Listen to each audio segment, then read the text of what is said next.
As a budding ethnomusicologist, I had the joy of participating in both African drum ensemble and gospel choir simultaneously. As I participated in those groups, whether I was drumming or singing, the directors were driving us toward one aesthetic, the relationship between the voices of the ensemble we commonly call groove. I was so uplifted by those experiences that I gathered a team of musicologists and musicians together to involve youth in my community in drumming together. Over the course of the summer, 131 youth and their families came out to the park to drum with us, and we saw them light up with energy and esteem. The biopsychosocial effects I saw from drumming that summer changed me so much that I changed careers. And now I practice drumming as a psychiatric mental health nurse practitioner student in addiction recovery at the Ohio State University's Wexner Medical Center. I want to talk to you today about the musical meanings and neuroscience research behind why drumming is strong medicine, learning-based intervention, and social support group all in one. And the need for mental health care could not be more clear. In the US, 1 in 5 of us struggle to maintain our mental wellness. And despite more than 600 million prescriptions written to improve mental health struggles are still the #1 cause of disability in the US. What's more, across the workforce, mental health crises cost more than $2 billion in lost employee productivity every year.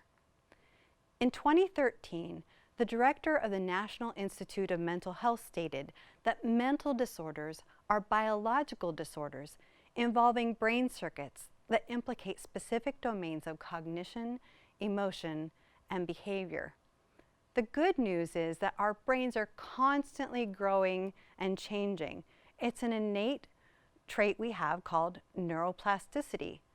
Neuroplasticity means that our minds flex and mold to their environment and experiences. Wouldn't it be great if beating on a drum could create an environment and experience where your brain could grow into more healthy function? The future of mental health care could look less like dragging up your old junk with a counselor or suffering the adverse side effects of psychotropic medications, and more like gaining physical, cognitive, and relational resilience through drumming together. It might surprise you as much as it surprised me to learn that drumming is strong medicine. In her book, Donna Jackson Nakazawa writes about how inflammation causes the tiny brain cell microglia, the Pac-Man of the brain, to chomp down on brain circuits, and how that contributes to the signs and symptoms of mental illness. Less brain inflammation could mean less brain damage and better mental health. In just 10 sessions of drumming together weekly, we can see blood levels drop in our stress hormone cortisol and increase blood levels of the molecule IL-4, the anti-inflammatory cytokine. And also, drumming increases our so-called happy hormones of dopamine and serotonin. Combined, these effects can be seen with a 38% decrease in the symptoms of depression. I want to just give a little demo about how this could look in a drum group. I want you to take your one mallet and say and play with me, fa owns bu, fa owns bu, fa owns bu. Now take this mallet and say and play with me, fa ther a ik, fa ther a ik, fa ther a ik. At this point, you may wonder if there is any point at all in what I'm asking you to do. But now say and play with me, father owns a Buick, father owns a Buick, father owns a Buick, father owns a Buick. You see, it wasn't until those parts came into relationship with one another in a groove that they seemed to have any purpose at all. and we're very much the same. The ability to see how we fit into the bigger picture or what we contribute to something greater than ourselves is something cognitive scientists call purpose in life studies. Neuropsychiatrist Adam Kaplan has summarized the positive effects of a strong sense of purpose in life. He's shown that we lower cortisol, we increase anti-inflammatory cytokines, and increase serotonin and dopamine, the bioidentical benefits of drumming together. Traditionally, cultures around the world have known and practiced the protective and restorative benefits of drumming. And here in the US, we don't have any lack of groove, but we're usually consumers of it and not creators of it. When I was in high school dancing to Whitney Houston hits, I couldn't have imagined how I would be using groove-based music today. In my drum groups, we interpret the rhythm of lyrics into drum parts, and we focus on the relationship between those parts in a learning-based intervention I call groove therapy. We tend to gauge our mental wellness in terms of purpose, insight, communication, love and belonging, confidence, creativity, and security. Cognitive scientists tend to measure the effectiveness of learning-based interventions in terms of attention, language, social skills, learning and memory, executive function, and perceptual and motor ability. We've already talked about how the relationship in parts of a groove symbolize our purpose in life. Relationships have a tendency to give us that kind of insight, right? But groove-based music and the interlocking parts and the rhythmic density of them can also show us what to pay attention to in the music. So when other parts interlock with our own, they become the trailblazers that keep us on track in our musical adventure. Learning-based interventions are notoriously difficult to change language and speech, so much so that an otherwise effective learning-based intervention doesn't need any change in speech and language to be validated. Creating drum songs from our musical treasure trove holds the potential to stimulate the language centers of the brain. Music has a particular ability to stimulate those language centers. We even see activation of speech through music in Alzheimer's patients. Just focusing on words causes the centers of our brain, the motor centers of our brain, to fire just as if we were saying those words. So, drumming together familiar lyrics can stimulate the motor and language centers of our brain and potentially protect and restore speech communication. Drumming together in groove-based music also increases and changes the love and belonging chemistry of our brains. In a study of foster youth, groove-based drumming was shown to increase oxytocin, our bonding and belonging hormone. This is an effect similar to what we get from cuddling. And surprisingly, groove-based music had, groove-based drumming in particular, had twice the effect on boys as it does on girls. And playing short repetitive phrases in a groove sets up a learning and memory challenge that inherently favors neuroplasticity.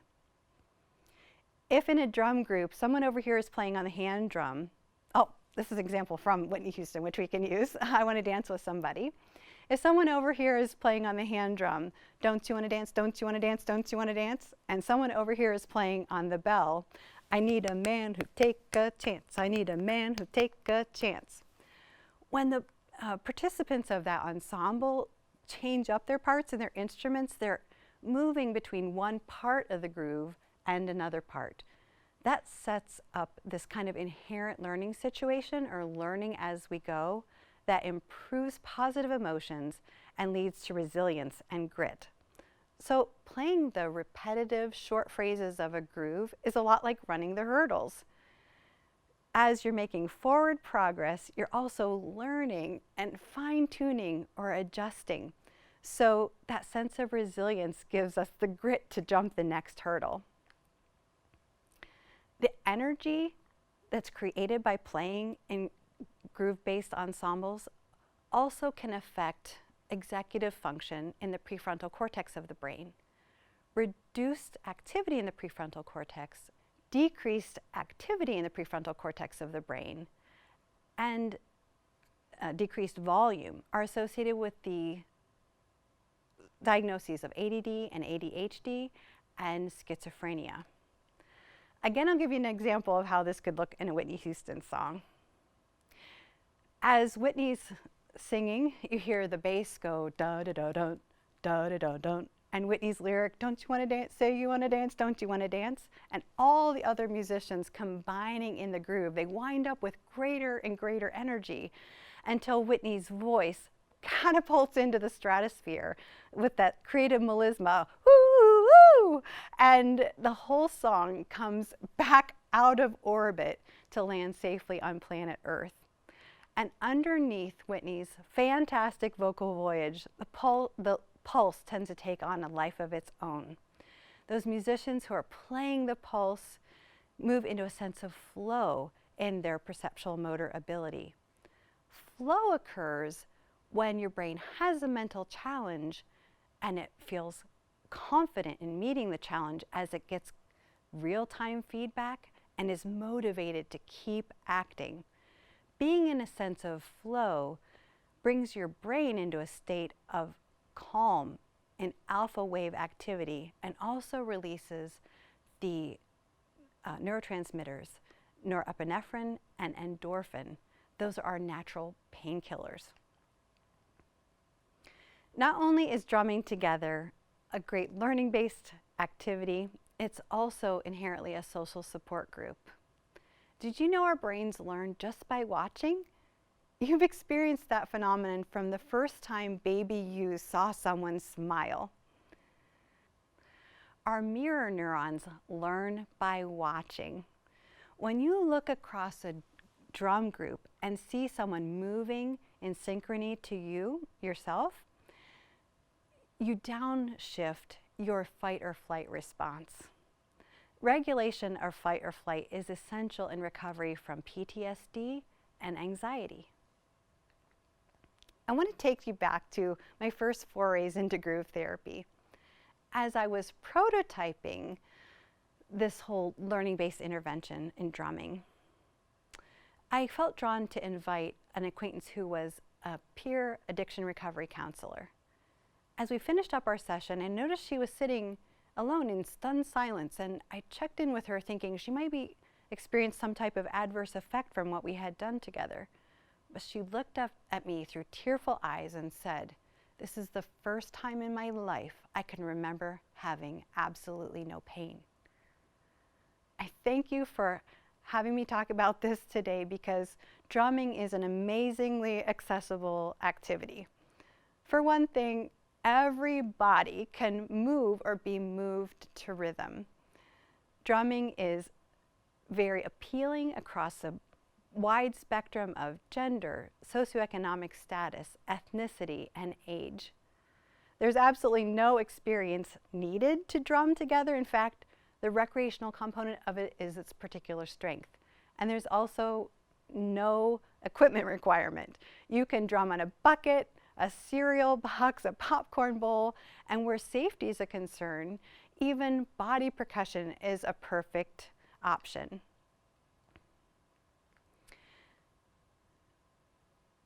I want to see a movement of integrative mental health care that continues to practice and measure the therapeutic benefits of drumming together. I hope you leave here today seeing groove-based music in a totally different way, and I hope you drum and dance to welcome all of the goodness of groove to your mind. I also want to see artists and producers allow their music to be reinterpreted in drum songs to release its protective and restorative potential. I've heard musicians say they believe their music can change the world and heal it. This is our chance. Thank you.